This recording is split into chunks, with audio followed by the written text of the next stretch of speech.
নমস্কাৰ বন্ধু বান্ধৱীসকল স্বাগতম জনাইছোঁ টুজব চেনেলৰ অন্য এটা গুৰুত্বপূৰ্ণ ভিডিঅ'লৈ।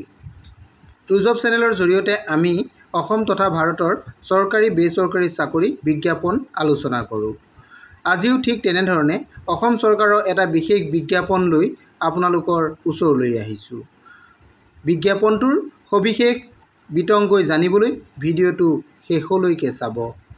বন্ধু বান্ধৱীসকল, আপুনি যদি আমাৰ চেনেলৰ প্ৰথমবাৰলৈ আহিছে তেন্তে চেনেলটো ছাবস্ক্ৰাইব কৰি দিব। আপুনি যদি ফেচবুকত চাই আছে তেন্তে পেজটো ফ'ল' কৰি দিবলৈ নাপাহৰিব।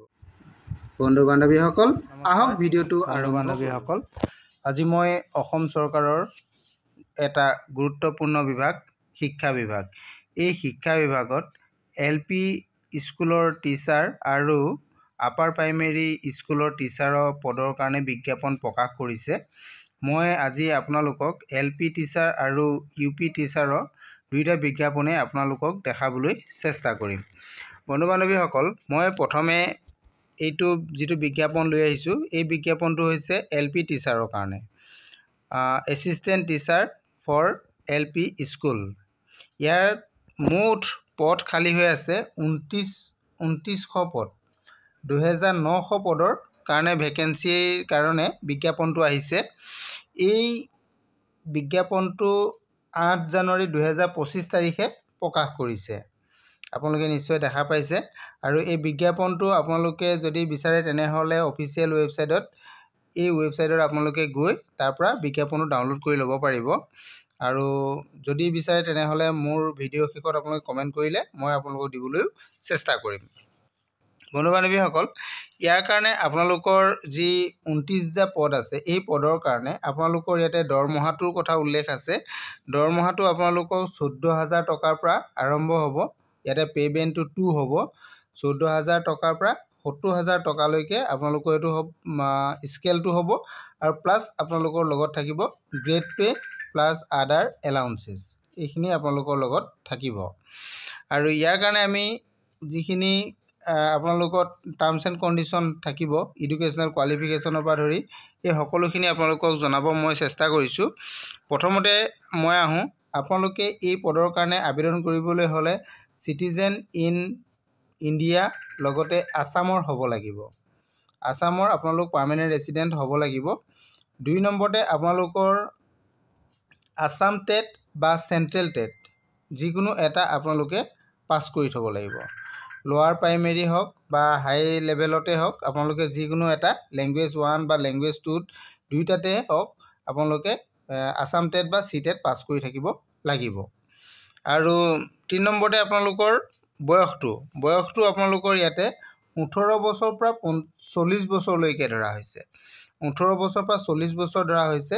আৰু যিসকল এক্স ছাৰ্ভিচমেন আছে তেওঁলোকৰ কাৰণে ইয়াতে 42 বছৰ দিয়া হৈছে।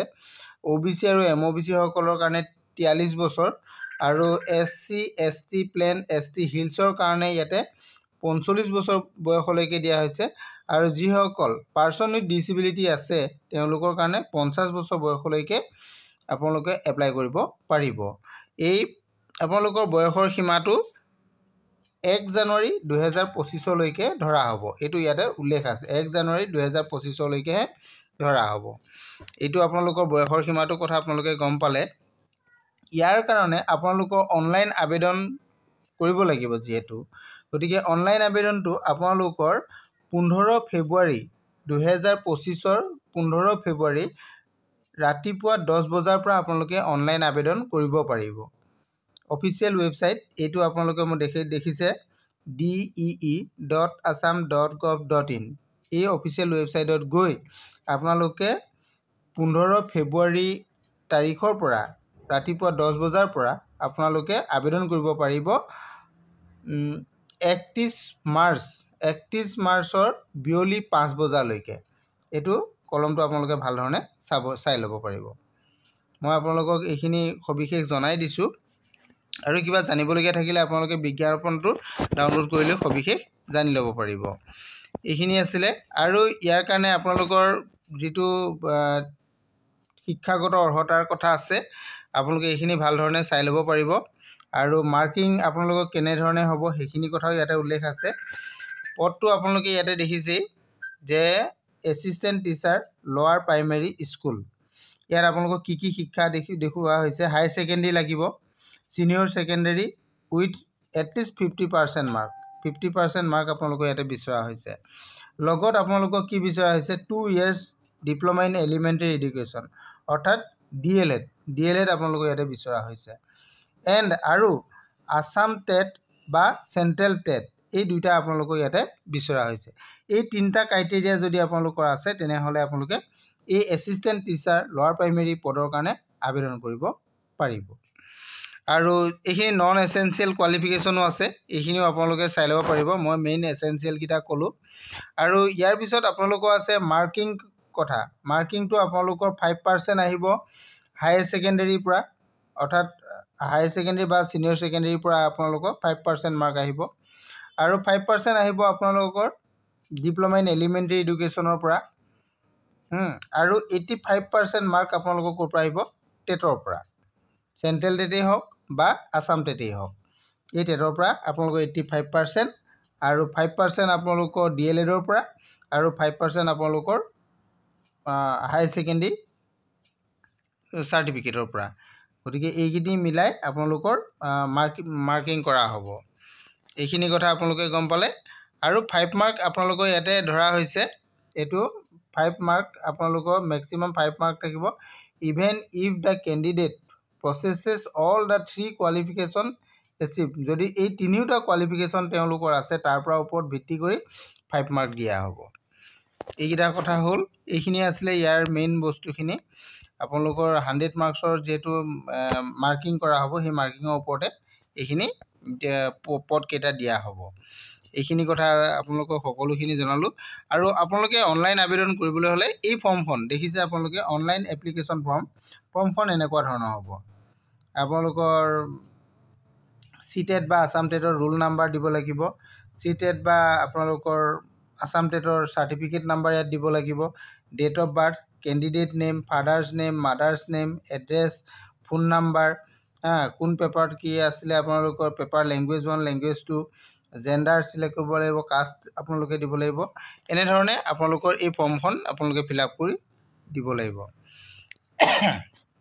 ফৰ্মখন বৰ সহজ হয় ইমান টান নহয় ডিক্লেৰেশ্যন আছে ইয়াতে সিগনেচাৰটো আপোনালোকে বহাব লাগিব বহোৱাৰ পিছত আপোনালোকে এই প্ৰিন্ট আউট কপি কৰি ৰাখিব লাগিব এইখিনি বস্তু আপোনালোকৰ প্ৰয়োজনীয় বস্তুকিটা মই আপোনালোকক জনাই দিলো এইটো আছিল আমাৰ এলপি টিচাৰৰ কাৰণে এতিয়া মই ইউপি টিচাৰৰ বিজ্ঞাপনটো আপোনালোকক দেখাম বন্ধু বান্ধৱীসকল এতিয়া আপোনালোকে এইটো দেখা পাইছে এইটো ইউপি টিচাৰৰ কাৰণে যেটো প্ৰকাশ কৰিছে এই বিজ্ঞাপনটো ইউপি টিচাৰৰ কাৰণে বিজ্ঞাপনটো প্ৰকাশ কৰিছে ইয়াত 1600 পদৰ কাৰণে 1600টা ইউপি টিচাৰৰ কাৰণে বিজ্ঞাপনটো প্ৰকাশ কৰিছে ইয়াটো পেমেন্টটো একেই হ'ব আপোনালোকৰ 14000 পৰা 70000 টকা scale pay plus grade pay plus other allowances এইখিনি থাকিব আৰু বিজ্ঞাপনটো আপোনালোকে dee.assam.gov.in আপোনালোকে পাই যাব এতিয়া আমি আহো ইয়াৰ শিক্ষাগত অৰ্হতা আৰু এজৰ কোৱালিফিকেশনটোখিনি বিষয়ে জানিবলৈ ইয়াতে আপোনালোকৰ এজটো একে ধৰণে আগৰ যেনেকৈ এলপি টিচাৰ থাকিব ঠিক তেনেধৰণে একেই থাকিব আপোনালোকৰ এজটো একেই থাকিব আৰু টেটৰ কোৱালিফিকেশনটো আপোনালোকৰ একেই থাকিব খালি ইউপি স্কুলৰ কাৰণে আপোনালোকৰ আপাৰ প্ৰাইমেৰী স্কুলৰ টেটটো পাস কৰিব লাগিব আপোনালোকে ইয়াতে অনলাইন আবেদনটো আগৰটো ধৰণে আপোনালোকৰ 15 ফেব্ৰুৱাৰীৰ পৰা আৰম্ভ হ'ব আৰু 31 মাৰ্চত শেষ হ'ব এইখিনি একেই থাকিব আপোনালোকে মেইন কোৱালিফিকেশন কিটা জানাটো খুব দৰকাৰ গতিকে মেইন হেকিটা চাওক ইয়াতে আপাৰ প্ৰাইমেৰী যেটো আপোনালোকৰ টেট হ'ব ইয়াতে আপোনালোকৰ হাই সেকেন্ডাৰী লাগিব আৰু ইয়াতে UGC graduate from the UGC recognise ইউনিভাৰ্সিটিৰ পৰা হ'ব লাগিব আৰু 2 ইয়াৰ্স আপোনালোকৰ ডিপ্লোমা ইন এলিমেন্টাৰী এডুকেশ্যন থাকিব লাগিব বা আপোনালোকৰ ব্যাচেলৰ অফ এডুকেশ্যন থাকিব লাগিব বিএড থাকিব লাগিব লগতে আপোনালোকৰ আৰু কি লাগিব আসাম টেট বা চেন্ট্ৰেল টেটৰ আপাৰ প্ৰাইমেৰী স্কুলৰ হ'ব লাগিব যদি এই চাৰিটা যদি আপোনালোকৰ আছে তেনেহলে আপোনালোকে আপাৰ প্ৰাইমেৰী স্কুলৰ যে এসিস্ট্যান্ট টিচাৰ পদৰ কাৰণে আবেদন কৰিব পাৰিব ইয়াৰে মাৰ্কিংটো কেনে ধৰণে কৰা হ'ব এইটা আপোনালোকৰ ইয়াতে দিয়া আছে মই দেখাই দিছো ইয়াৰে মাৰ্কিংটো হ'ব টোটাল 100 মাৰ্কছৰ 100 মাৰ্কছৰ মাৰ্কিংটো আপোনালোকৰ আহিব ফাৰ্ষ্ট আপোনালোকৰ হায়াৰ ছেকেণ্ডেৰী মাৰ্কিঙৰ পৰা 5% আহিব আৰু গ্ৰেজুৱেটৰ পৰা 5% আহিব আৰু আপোনালোকৰ ডিপ্ল'মা ইন এলিমেণ্টাৰী এডুকেশ্যন বা DLED বা বিএডৰ পৰা আপোনালোকৰ আহিব 5% মাৰ্ক আৰু 80% মাৰ্ক আহিব আপোনালোকৰ টেটৰ পৰা। এইকেইটা মিলাই টোটেল আপোনালোকৰ 100 মাৰ্কছ ইয়াতে স্কোৰিং হ'ব। এই স্কোৰিঙত যদি যিসকলৰ ভাল হয় তেওঁলোকে ইয়াৰ চাকৰিটো পাব। গতিকে এইখিনি কথা আছিলে, আপোনালোকক মই সকলোখিনি জনালোৱেই। আৰু বিজ্ঞাপনটোৰ সবিশেষ জানিবৰ কাৰণে আপোনালোকে বিজ্ঞাপনটো অফিচিয়েল ৱেবছাইটত যাব, তাৰ পৰা গৈ আপোনালোকে ডাউনলোড কৰি লৈ চাব পাৰিব। ইয়াৰো ফৰ্মখন একে থাকিব, অনলাইন এপ্লিকেশ্যন ফৰ্মখন খুব সহজ হয়। আপোনালোকে ডাইৰেক্ট লেপটপ হ'লে লেপটপৰ পৰা কৰিব পাৰিব, যদি লেপটপ নাথাকে তেনেহ'লে আপোনালোকে মোবাইলৰ পৰাও আবেদনটো কৰিব পাৰিব। Thank U.